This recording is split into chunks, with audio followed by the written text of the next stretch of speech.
Welcome to the world of Rex. It is Marvel Rex here. We're going to be diving into the weekly energies for the week of May 26th to June 1st of 2025 from largely an astrological perspective and some, self-help sprinkled in there. Before we dive in, you can always check out the links in the show notes to support me as a content creator. There is Venmo. You can always Venmo me a cup of coffee to say thank you for the pod. The link is there. You can also check out and subscribe to the newsletter, the World of Rex newsletter. Ding, ding. You can get bonus content, sales on readings, book and movie recommendations.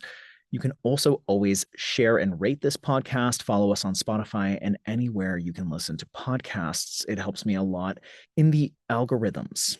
All right.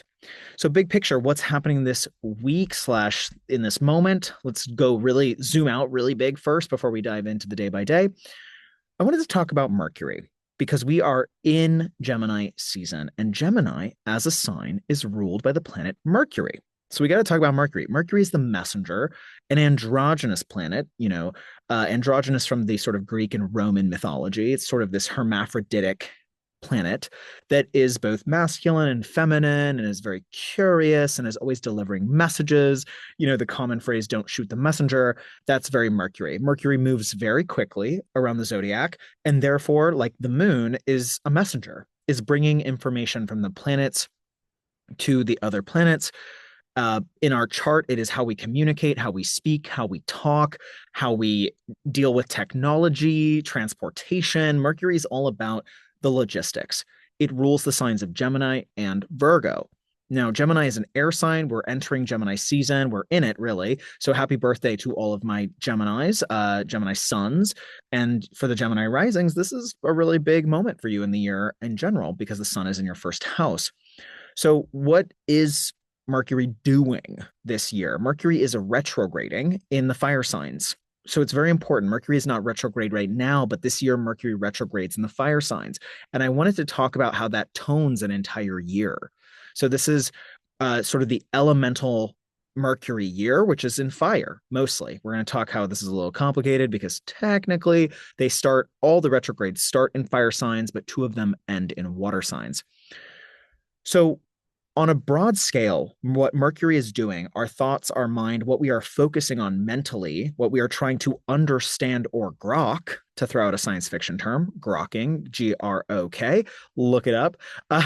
What we are trying to understand or grok this year is that we are going from fire to water.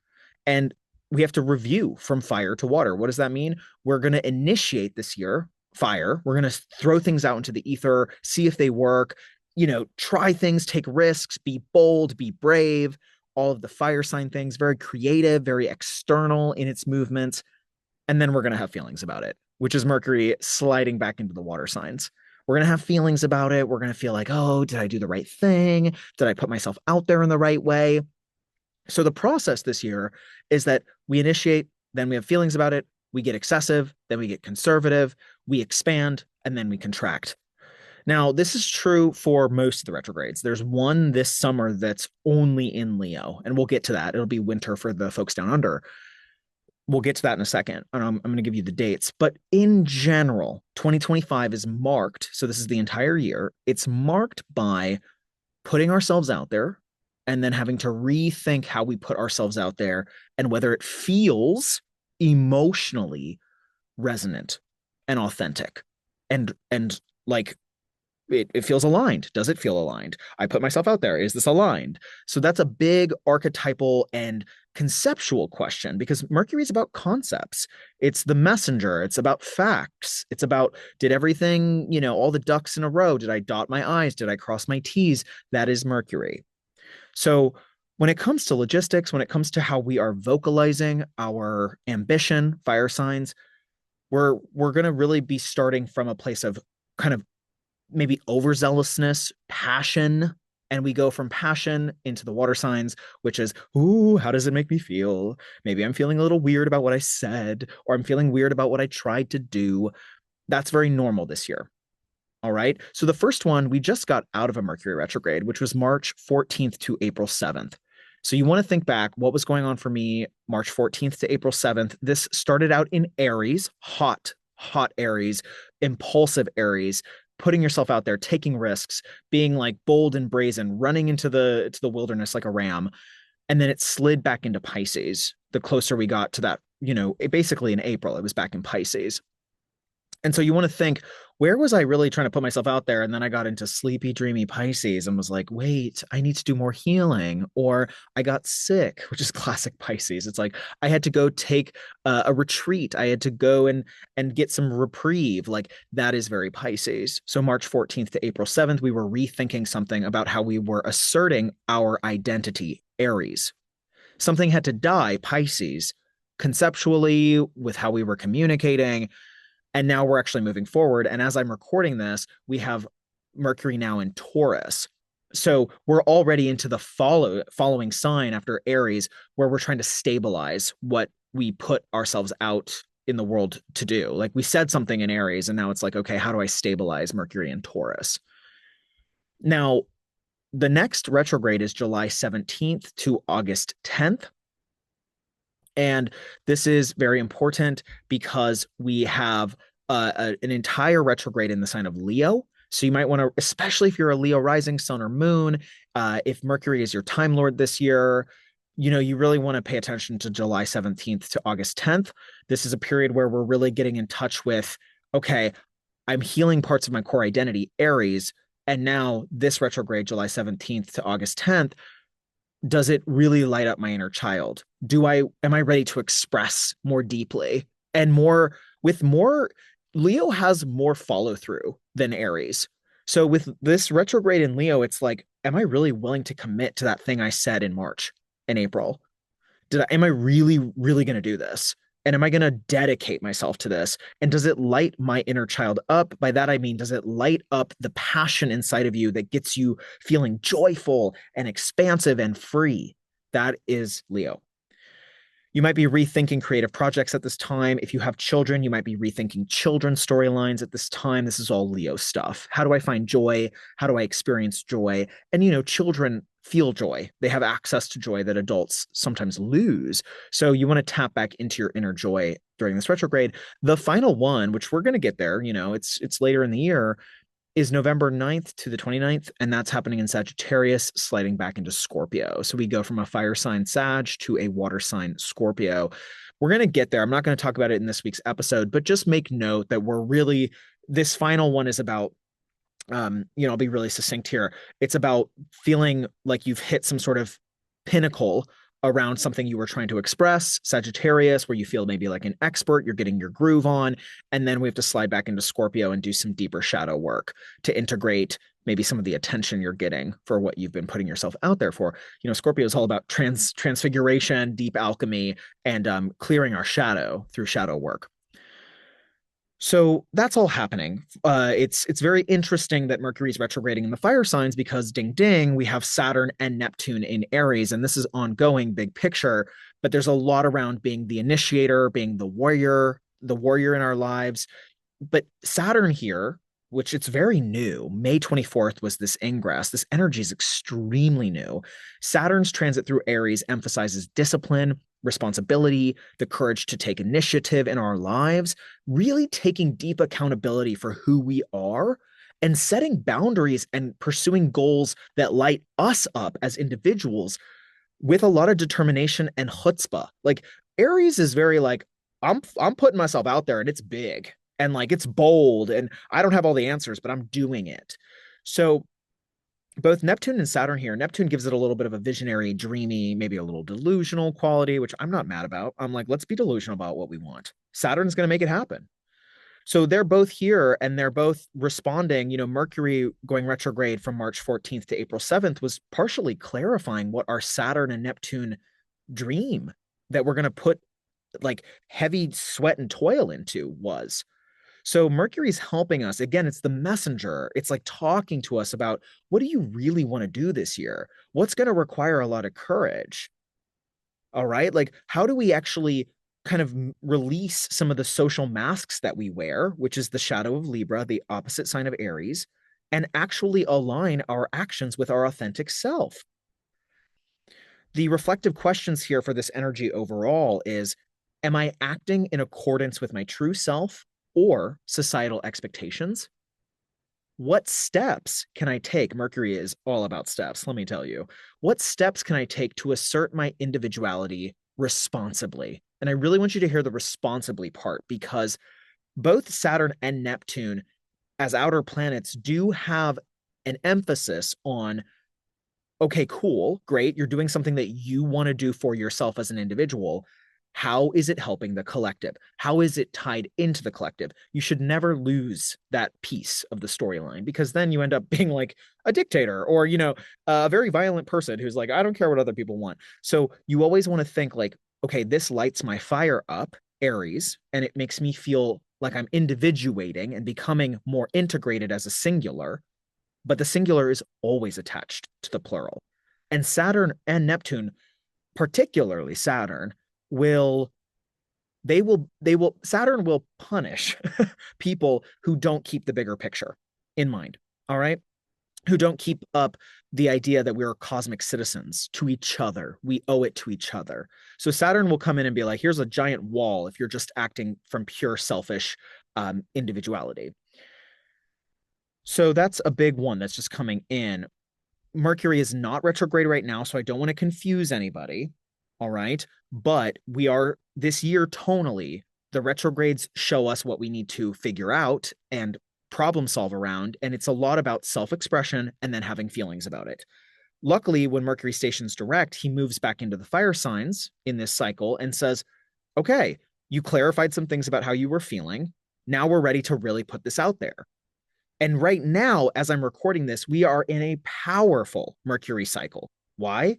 Because on Monday, we have a brand new moon in Gemini. We have a new moon in Gemini, and Mercury enters Gemini at the same time. So we're about to enter, and I'm so glad for the people listening to this on Sunday or Monday. You're ahead of the curve here. It's okay if you didn't, but you're ahead of the curve here if you're listening on Sunday, Monday, because this is now a fabulous, like one of my favorite pockets of time to start doing Mercury things. What are Mercury things? Planning, logistics, writing, publishing, orating, having conversations, solving logistical problems. Oh my God. We have one of my favorite moments for Mercury in the entire year. So you want to think back, like, what was I trying to get off of the ground in the spring where it felt kind of hard? Fall for the southern hemisphere, rather, my Aussies, it was your fall. So think about March, April. What was I feeling passionate about, but then I got a little insecure? Or I had to go back and do some karmic work, Pisces. Sometimes it's like you have a breakthrough, you're ready to go, you're feeling really fired up, and then there's a bunch of old shit. And Pisces rules old things. Pisces rules things from the past, epigenetic karma. There could have been some stuff, some karma that came up to work through because you have to, in order to get through the door to the next step, you got to clean up some of the closets in that room. You're like, oh, I can't carry this with me through that door. That's so exciting. And Aries, it's a new paradigm. I have to take care of this mess. That was pretty much the first 6 months of the year anyway. We're about to get through that first 6 months. We're almost there. There's still some cleanup, but right now we start to hit this pocket where I'm recording this on video too now. I'm trying to do the video again. It drives me crazy, but I'm so excited. You can see it on my face. So let's dive in. What's going on? The theme this week from May 26th to June 1st is the voice of the self. Okay, I want you to hear that. The voice of the self, from inner dialogue to outer expression. So again, we've been building up this inner dialogue all March, April, May. And now in late May, we start to hit a pocket of sweet, sweet astrology. I love this astrology. And we start to go from the inner thoughts to outer expression. Like, I'm ready to share. That's another great phrase for this week. Ready to share. On Monday, we have one of my favorite new moons of the entire year. I can't believe that I would say that a new moon in Gemini is one of my favorite moons, but like this year is so gnarly. 2025 is just so energetically intense and not easy that a new moon in Gemini is like one of my favorite new moons because it's just not that impacted. It's just not as intense as the last couple of lunations we've had, the new moons. So we have a Gemini new moon, a very curious new moon that is ruled by Mercury, and Mercury's in Gemini. So very powerful. Jupiter's in Gemini, very powerful. We have some energy here that can be, associated with a few things. The archetypes that get activated are the messenger, like I said, Hermes or Mercury, whether it's Greek or Roman, the trickster. So Gemini is definitely, Mercury is definitely a trickster. So like playing games, but again, Mercury's direct. It's not crazy games. This is like, oh, we're having fun. We're trying some new things. We're being really curious. The inner child is also associated with Gemini in the sense Leo technically is the inner child, but Gemini has to do with youthfulness and has a level of young energy to it, young souls, because it's curious and it's a learner, it's a student. So having a beginner's mind, starting any kind of skills based learning, even educational pursuits, deeply, deeply supported by this new moon. Starting to learn a new language, starting a writing project, starting a publishing project. Wow, just fabulous. Just absolutely fabulous. Now, Mercury and the sun are really close to each other, so there's a little bit of combustion. It just means that our mental faculties are very sharp, but you might want to wait a couple days through the new moon. So I would say if you really want to do some like if you really want to get the juice of this new moon, you might want to start actually closer to the quarter square, which is when the moon is going to enter Virgo next week, which I really like. But you can still get this energy a couple days out from the new moon. You can set intentions though on Monday, Tuesday. And then we can start to really work towards mental processes in our lives, whether it's communicating, writing, publishing, all the things I just said. If you have to give a TED talk, this is great. If you have to speak in front of a group of people, fabulous. This is one of my favorite electional new moons of the year. So that means to elect to do something. So you can literally choose times in the year to set a prayer or an intention that has powerful consequences based on the energetic alignments of the planets in that moment. So if you've been feeling like, gosh, Marvel, I really want to manifest, like I'm really ready to speak my truth, this is a beautiful new moon to do an intention, a ritual Monday, Tuesday. You could do a writing ritual, which is very Gemini. You could also speak the words out loud or do a mantra, which is very Gemini. You can use positive neurolinguistics to change the way you're telling your story in a very powerful way right now, where you're like, I'm ready to put myself out there or speak my truth. There can be a lot about embracing both the inner feminine and the inner masculine aspects of our psyche at this time because again Gemini has a hermaphroditic quality to it. It is both male and female integrated.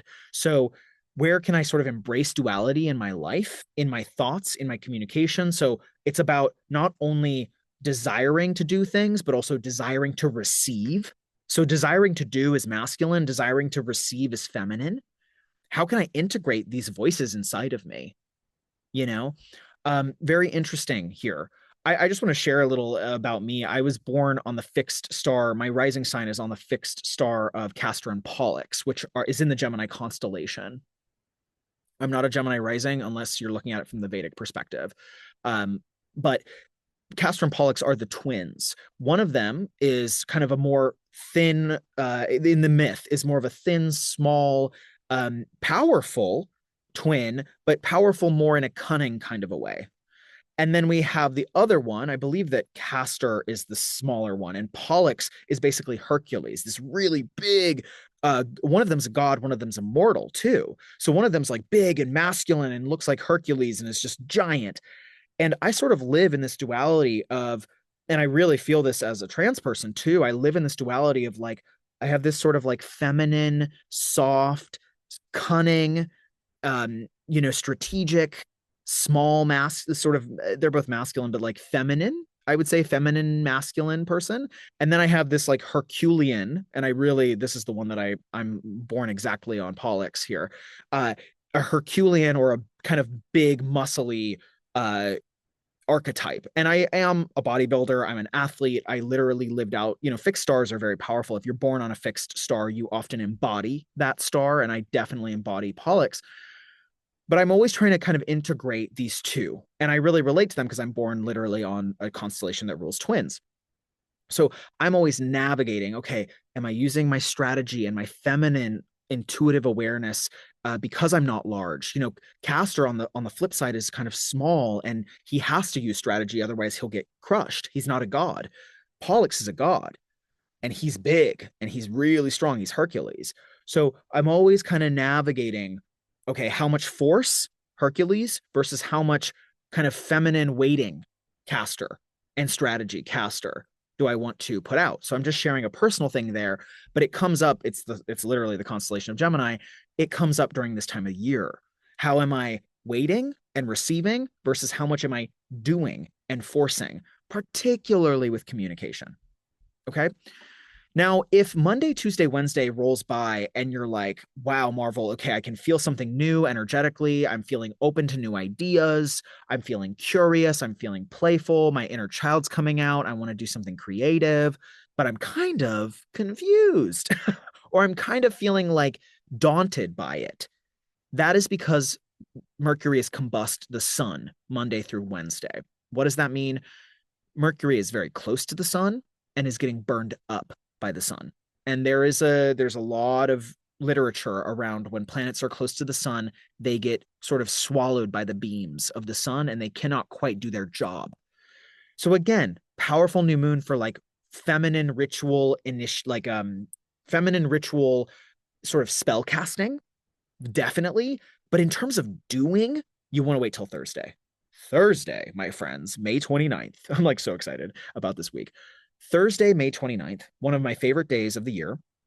And you know what? If you have a bad day this day, I'm sorry. I'm not looking at everybody's personal chart, but like, wow, this is to me a chef's kiss day for communicating.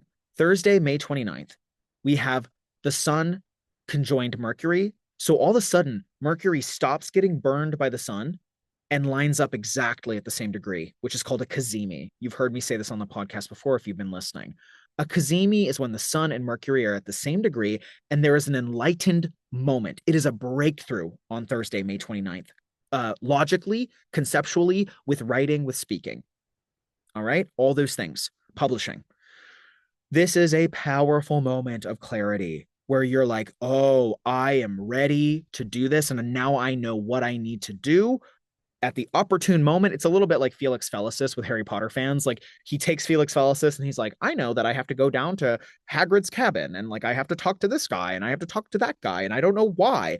It can be very mystical. A Kazemi is if you're listening to your intuition and you have daily ritual physical practices that root you to your body and your wisdom, you'll know exactly what to do on this day. It is a extremely crystal clear day. The waters of the lake of your soul are crystal clear, my loves. You can see all the way to the bottom, and it'll help with decision making and articulating your truth. All right.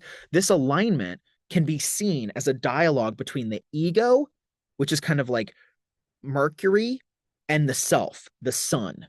So Mercury is our little monkey mind that's like, la, la, la, Marvel, go do this. Marvel, go do that. What about that? Ooh, somebody said that. That made me upset. Or that made me happy. That's Mercury, is the chatter.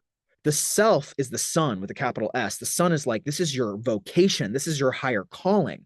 When they come together, they're speaking the same language. And it's like, oh, the monkey mind goes away and I know what I need to do to follow my path.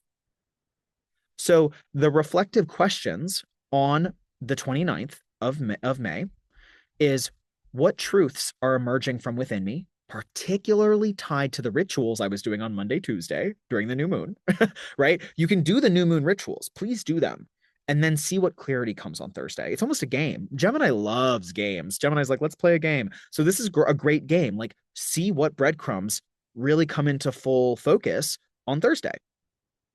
The second question is, how can I align my thoughts with my deeper self? That's another great question. Like, am I actually talking to myself internally in a way that's supportive of my desire? Am I talking to myself in a way that's loving and helpful, or is it inefficient? I've said this on the podcast before, and I don't say this again. I really don't say this again to like rub it in anyone's face. I don't have a negative internal monologue. I am a person that does not exist with a negative internal monologue, but I know that a lot of people do. And so I say that to say, hey, y'all, it is possible to do some hygiene in the internal narrative. We can clean that out through meditation, through prayer, through mantra, through self-help work, through working with a healer like myself, through osmosis of working with people who don't have negative internal monologues. We can learn to not be self-critical and self-judgmental. And Geminis and Virgos both archetypally lean towards judgment and criticality because Mercury is a critical, sort of observant and reductive sign. It wants to take everything and break things down. And by doing that, it has judgments about what it's breaking down. Right? That's good. That's bad. I'm putting that over here. I'm putting that over there. That behavior is bad, quote unquote. I am not a Mercury ruled person, as I'm sure you can tell. I'm a Jupiter. I'm very ruled by Jupiter. And Jupiter's like, no, actually, that's not bad. You could look at that in 5 different ways. It's not necessarily bad. It doesn't make you bad, right? So we're really thinking about whether our internal monologue serves us at this time. And this new moon is so potent and so positive that you can really work with this energy to shift some deep, deep internal, unconscious ways of speaking to yourself and to others. Also, very relational here. So I want you to think, how do I speak to my partner or my lover or my children or my friends? How do I speak to people? And is it actually efficient? Does it engender closeness and intimacy? Does it engender problem solving and change in a positive way, constructive change? Or do I find myself stagnating, having, really kind of depressive experiences because I'm communicating in a way that isolates me? So this new moon in Gemini is so clarifying for all of that. Now, Friday, May 30th, we have the moon entering Cancer. We're going to get really emotional here. The moon's been in Cancer, but there's just a really kind of emotional energy with the moon gets really activated on Friday. There can just be an emotional sensitivity and a focus on home and security. All right. It's going to square Venus and Chiron. So it gets really active. It does trine Uranus and Saturn. So I'm like, there's some really good things. It's not bad. There's nothing bad this week. This is like an amazing week astrologically, in my opinion. But the square to Venus and the square to Chiron from the moon, we're going to really be thinking about how our response to our own emotional state is leading either to healing and stability or leading to, again, a little bit more isolation and depression. So there's a Chiron especially is like, ouch, that kind of hurt. Am I dealing with my shadow? Am I repressing my emotions? Is there any unresolved issues? I've been paying a lot of attention to the moon transits in general, but through Cancer, I have personally witnessed with myself and with my clients that moon and Cancer transits, which we're having really technically Thursday, Friday, parts of Saturday, are, I think early Saturday, uh, are very moody and they bring to the surface uncomfortable emotions. And that might be just because Chiron is in Aries. And so we're constantly getting that square. Chiron's been in Aries for, since 2018. So we've had a long transit of like, ow, oh gosh, I have to heal myself, Aries. Chiron in Aries is like, oh, that's a wound. It's my wound. That's not their wound. That's my wound. So the moon in Cancer squares that and brings it up. So just keep in mind, like, how can I acknowledge and integrate aspects of myself that are going to lead to a greater wholeness? What's coming up for me on Friday, particularly? The questions here are what emotions am I avoiding and why? That's a big one. I could just leave it right there. It's like, what emotions am I avoiding and why? And Cancer, it's always going to manifest as like getting crabby, but not knowing why you're crabby. And all you need to do is slow down and be like, I need to feel into my body. Like, what's happening here? Cancer is related to the mother, it's related to childhood, it's related to the house you were raised in. So those are some places to explore. And then, how can I nurture my inner child when I'm uncomfortable? So what things can you do? I go to the spa. That's like one of my things. It's very Cancer because you're in water too, doing heat therapy and cold therapy. So find whatever works for you, but that's really great on Friday. I would say even Saturday, because we're going to get some backwash there on Saturday of like, oof, I'm processing Friday. So that's the week in a nutshell. Not a ton of stuff happening except that super sexy new moon on Monday. And then the Kazemi on Thursday is like, I love it. I love it. There's a meditation this week. And if you need a meditation prompt, it's what does it feel like to meditate on balancing your inner masculine and inner feminine energies? And if you're like, Marvel, I don't know what that is, imagine the parts of you that express and are more out there. That's kind of more of the masculine. Like, this is what I do. And then the feminine is really internal and private, these processes that maybe you only experience at home or the sides that you only show your family or your close people. How are we integrating these two energies together Okay, so that's a meditation to do this week. You can focus on balancing your internal masculine and feminine. You can personify them. I do that with Castor and Pollux, the twins of Gemini. And then, this is a beautiful week for publishing, writing. I just love this week for all of the Gemini things. So get your Gemini on, is what I would say. Um, and on that note, we're going to end the week here. And I'm just going to say, write yourself a love note this week. Take very good care. I love each and every one of you. I truly do. Send this to somebody on the podcast who needs a new moon Gemini ritual to do. Okay. So send somebody the podcast who needs that. And yeah, I'll talk to you next week, as always.